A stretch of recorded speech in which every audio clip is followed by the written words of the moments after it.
इस वीडियो के बाद आप एरेज को एक्सप्लेन कर पाएंगे, जावास्क्रिप्ट में एरेज को डिफाइन कर पाएंगे, पुश मेथड और पॉप मेथड को एक्सप्लेन कर पाएंगे और एग्जाम्पल की हेल्प से ये एक्सप्लेन कर पाएंगे कि एरे में फॉर ऑफ लूप को कैसे यूज करते हैं।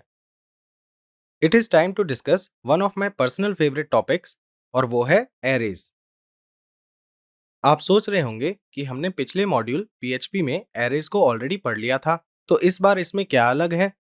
वेल बिलीव मी, जावास्क्रिप्ट में एरेज जो स्कोप ऑफर करते हैं वो पीएचपी से बहुत डिफरेंट है। हम एरेज के शॉर्ट और क्रिस्प इंट्रोडक्शन से शुरू करेंगे, ये देखने के लिए कि अभी तक हमें एरेज के बारे में क्या पता है। एरे एक स्पेशल टाइप का वेरिएबल होता है जो सेम टाइप की मल्टीपल वैल्यूज को स्टोर कर सकता है। पीएचपी में हमने पढ़ा था कि दो टाइप के एरेज होते हैं, एक होता है न्यूमेरिक इंडेक्स्ड एरे और दूसरा होता है एसोसिएटिव एरेज। जावास्क्रिप्ट में सिर्फ न्यूमेरिक इंडेक्स्ड एरेज होते हैं और एसोसिएटिव एरेज नहीं होते हैं।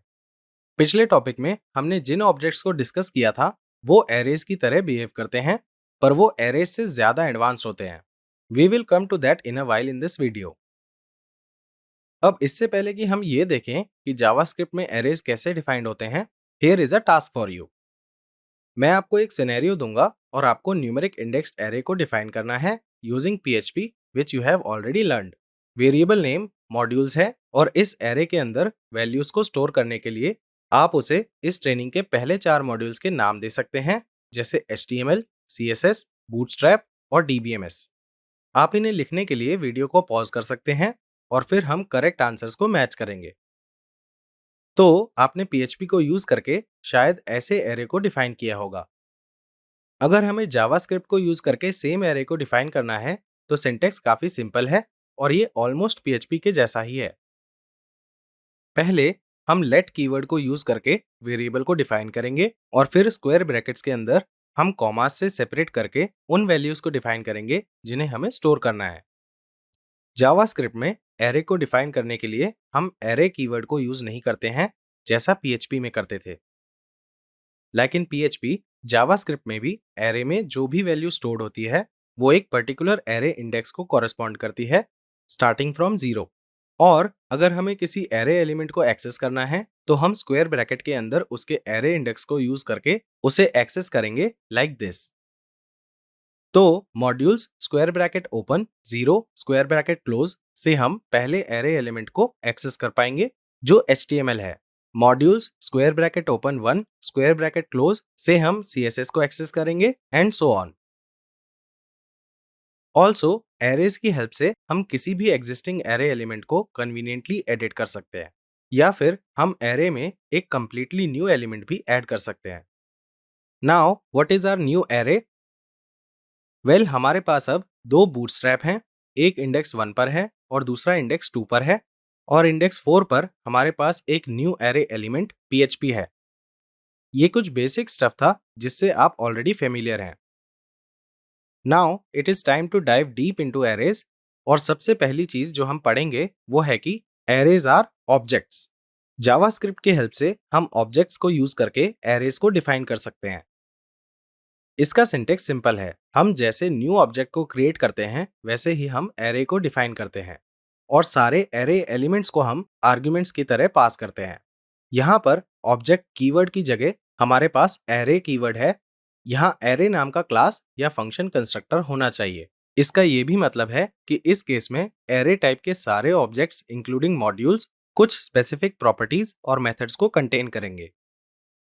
इनफैक्ट जावास्क्रिप्ट में एरेज प्योर ऑब्जेक्ट्स होते हैं। It just allows us to define and use as primitive for easier use. अगर हम एरे को प्रिमिटिव की तरह डिफाइन करते हैं, it is still an object जिसका टाइप एरे होगा and can be used as one. Similarly अगर एरे एक ऑब्जेक्ट की तरह डिफाइन है तो हम उसके एलिमेंट्स को एज प्रिमिटिव एक्सेस कर सकते हैं using array indices. Next, JavaScript में हर एरे के दो मेथड्स होते हैं और वो हैं पुश मेथड और पॉप मेथड। इनके अलावा और भी मेथड्स होते हैं, पर ये दोनों मेथड्स एरे टाइप के हर ऑब्जेक्ट में प्रेजेंट होते हैं। चलिए इन दोनों मेथड्स के रोल को एक एक करके समझते हैं। तो पुश मेथड हमें अलाउ करता है कि हम एरे के एंड पर न्यू एरे एलिमेंट को ऐड कर सकते हैं। Earlier we defined this array where we had 4 elements, अब अगर हमें इस एरे में फिफ्थ एलिमेंट PHP को ऐड करना है तो हम पुश मेथड को यूज कर सकते हैं लाइक दिस। ये PHP को एरे के फिफ्थ एलिमेंट की तरह ऐड कर देगा। नेक्स्ट हमारे पास पॉप मेथड है। ये एरे के लास्ट एलिमेंट को फेच करता है और फिर उसे एरे से रिमूव कर देता है। तो कुछ देर पहले हमने इस एरे में एक न्यू एलिमेंट ऐड किया था। अब अगर हम इस एरे पर पॉप मेथड को यूज करते हैं तो ये पहले last array element that is PHP को फेच और सिलेक्ट करेगा और फिर एरे से इस एलिमेंट को रिमूव कर देगा। तो ये नंबर ऑफ एरे एलिमेंट्स को दोबारा 4 बना देगा। लास्टली इस वीडियो में हम एरेज में फॉर ऑफ लूप्स को देखेंगे। अगर आपको याद हो तो for of loops exclusively arrays में यूज होते हैं and it iterates through all the elements of the array.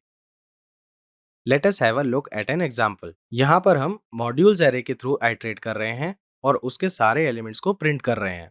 Syntax है फॉर, फिर वेरिएबल नेम ऑफ उस एरे का नाम जिसके थ्रू हमें आइटरेट करना है, जो इस केस में मॉड्यूल्स है।